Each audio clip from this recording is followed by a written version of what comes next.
दोस्तों, भगवान श्री कृष्ण का नाम आप सब जानते हैं। भगवान श्री कृष्ण का पुत्र सांबा क्या सचमुच वह दुष्ट और विनाशकारी था?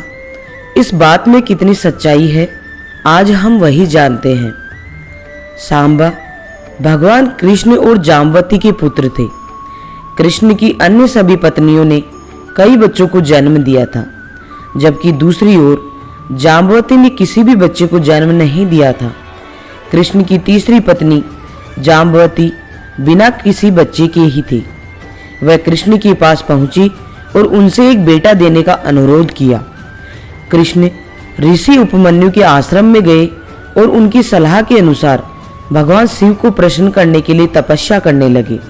6 महीने के बाद शिव प्रसन्न हुए और कृष्ण के सामने अपने अर्धनारीश्वर रूप, अर्ध पुरुष अर्ध महिला में प्रकट हुए। कृष्ण ने अपने पुत्र प्राप्ति की कामना की और मनोकामना मांगी।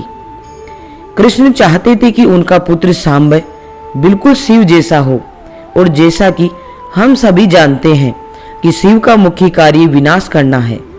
जल्द ही जाम्बवती को एक बेटा पैदा हुआ, क्योंकि शिव के अर्धनारीश्वर रूप को सांब भी कहा जाता है, इसलिए जाम्बवती के पुत्र का नाम सांब रखा गया।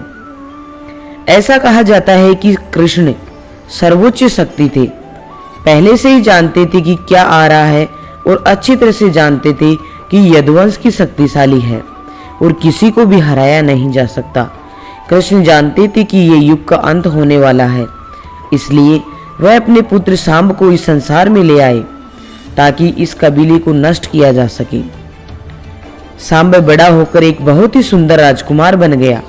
इस बीच दुर्योधन की खूबसूरत बेटी लक्ष्मणा की शादी होने की उम्र आ गई।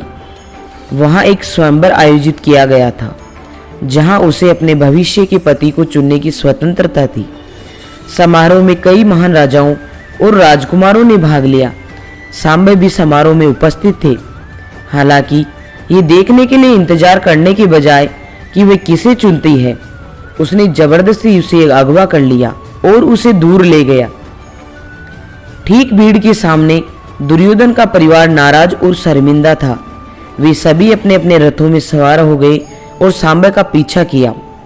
उसे आखिरकार कौरवों के राज्य में पकड़ लिया गया और गिरफ्तार कर लिया गया। सांब को जेल में रखा गया था, जहां उसके साथ बहुत बुरा बर्ताव किया गया था और हर तरह से अपमानित किया जाता था। कैद की खबर अंततः कृष्ण के कानों तक पहुंची। अपने बेटे के जघन्य अपराध और इस तथ्य को देखते हुए कि कौरवों ने सबसे बुरे दुश्मन थे, उन्होंने सांब को नहीं बचाने का फैसला किया। कृष्ण के भाई बलराम अपने भतीजे के बेहद करीब थे। उन्होंने उसे कौरवों के राज्य से वापस लाने का फैसला किया। उन्होंने दुर्योधन से संपर्क किया और उनसे अनुरोध किया, लेकिन दुर्योधन ने राजकुमारों को रिहा करने से इनकार कर दिया। जेल की दीवारों को तोड़ने के लिए बलराम ने अपने हथियार हल का इस्तेमाल किया। उन्होंने उन सभी सैनिकों को नष्ट कर दिया जिन्होंने उन्हें उनके मार्ग पर रोकने की कोशिश की थी। बलराम की शक्तियां देखकर कौरव घबरा गए और उन्होंने सांब को तुरंत रिहा कर दिया।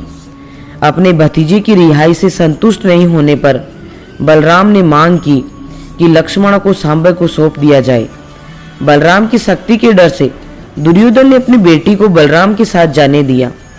बलराम पहले से ही जानते थे कि लक्ष्मणा गुप्त रूप से सांब से प्यार करने लगी थी, और ये देख वे अपने प्रिय भतीजे के लिए खुश था।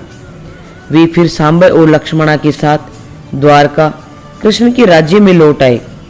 कृष्ण, पांडव और कौरव मूल रूप से क्षत्रिय थे। वे योद्धा जाति के थे। इस समाज में दुल्हन का अपहरण करना स्वीकार्य था। हालांकि ये आमतौर पर केवल सभी पक्षों की आपसी सहमति से किया जाता था।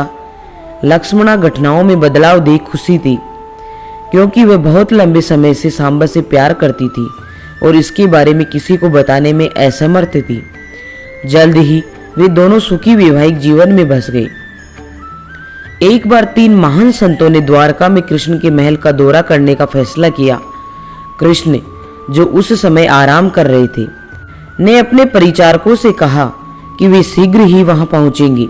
सांब ने जैसे ही संतों के आगमन के बारे में सुना, उसने महल में मौजूद कुछ अन्य युवा रिश्तेदारों के साथ ऋषियों पर एक मजाक बनाने का फैसला किया। उन्होंने सांबा को एक गर्भवती महिला के रूप में तैयार किया और ऋषियों से संपर्क किया। युवकों ने ऋषियों से कहा, यह महिला एक बच्चे के साथ है, कृपया क्या आप हमें बता सकते हैं कि वह लड़की को जन्म देगी या लड़की को? क्योंकि ऋषियों के पास एक मनोगत दृष्टि थी, उन्होंने तुरंत देखा कि युवक उनका मजाक उड़ा रहे थे। वे उग्र हो गए। क्रोधित होकर उन्होंने सांबा को बताया कि वे उसकी पहचान से अच्छी तरह परिचित थे और उसे अभिशाप दिया कि वह एक लोहे की गांठ को जन्म देगा, जिससे कृष्ण का पूरा वंश नष्ट हो जाएगा। कुछ समय बाद सांबा ने एक विशाल लोहे को बेल्ट को जन्म दिया। जल्द ही उसे एहसास हुआ कि अभिशाप काम कर रहा था और उनका अंत संभवतः निकट था। सांबा और उसके युवा रिश्तेदार कृष्ण के पास गए और उन्हें बचाने के लिए उनसे भीख मांगी। कृष्ण ने कुछ समय के लिए सोचा, सांबा को उसके अशिष्ट और गैर जिम्मेदार व्यवहार के लिए डांटा और उसे राजा उग्रसेन से मिलने की सलाह दी, जो उसको एक समाधान दे सकते थे। राजा ने उस लोहे की बोल्ट का पाउडर बनाने को कहा और फिर इस पाउडर को प्रभास सागर में फेंकने के लिए कहा। सांबा और उसके युवा दोस्तों ने गदा को पीसना शुरू कर दिया। इसे बहुत कठिन काम मानते हुए इसे पूरी तरह पीसे बिना समुद्र में फेंक दिया। कुछ समय बाद एक चूर्ण एरका घास के रूप में समुद्र के किनारे विकसित हुआ। इसी लोहे का एक टुकड़ा समुद्र में गिर गया और उसे एक मछली निगल गई। इस मछली को जारा नामक एक शिकारी ने पकड़ लिया था। जारा ने अपने तीर की नोक पर लोहे को लगाया और अपनी शिकार यात्रा पर निकल गए। उस समय कृष्ण जंगल से आराम कर रहे थे। जारा ने कृष्ण के बाएं पैर की नोक एक हिरण का कान समझा और उस पर अपना तीर चला दिया, जिससे कृष्ण गंभीर रूप से घायल हो गए। जारा ने अपनी गलती देख पश्चाताप किया। कृष्ण ने उसे सांत्वना दी और कहा कि यह सब एक दिन होना ही था। तब कृष्ण अपने नश्वर शरीर से विदा होकर वापस वैकुंठ चल गए।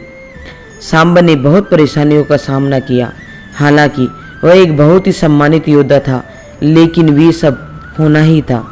यदुवंश को समाप्त करने के अपने उद्देश्य में सांबा केवल कृष्ण का एक उपकरण था। शिव स्वयं कृष्ण के घर में सांबा रूप में पैदा हुए थे। जैसा कि हम पहले से ही जानते हैं, शिव की भूमिका है फिर से शुरुआत करने के लिए ब्रह्मांड को नष्ट करना। दोस्तों, मैंने अपनी पूरी कोशिश की है आपको इसे समझाने की।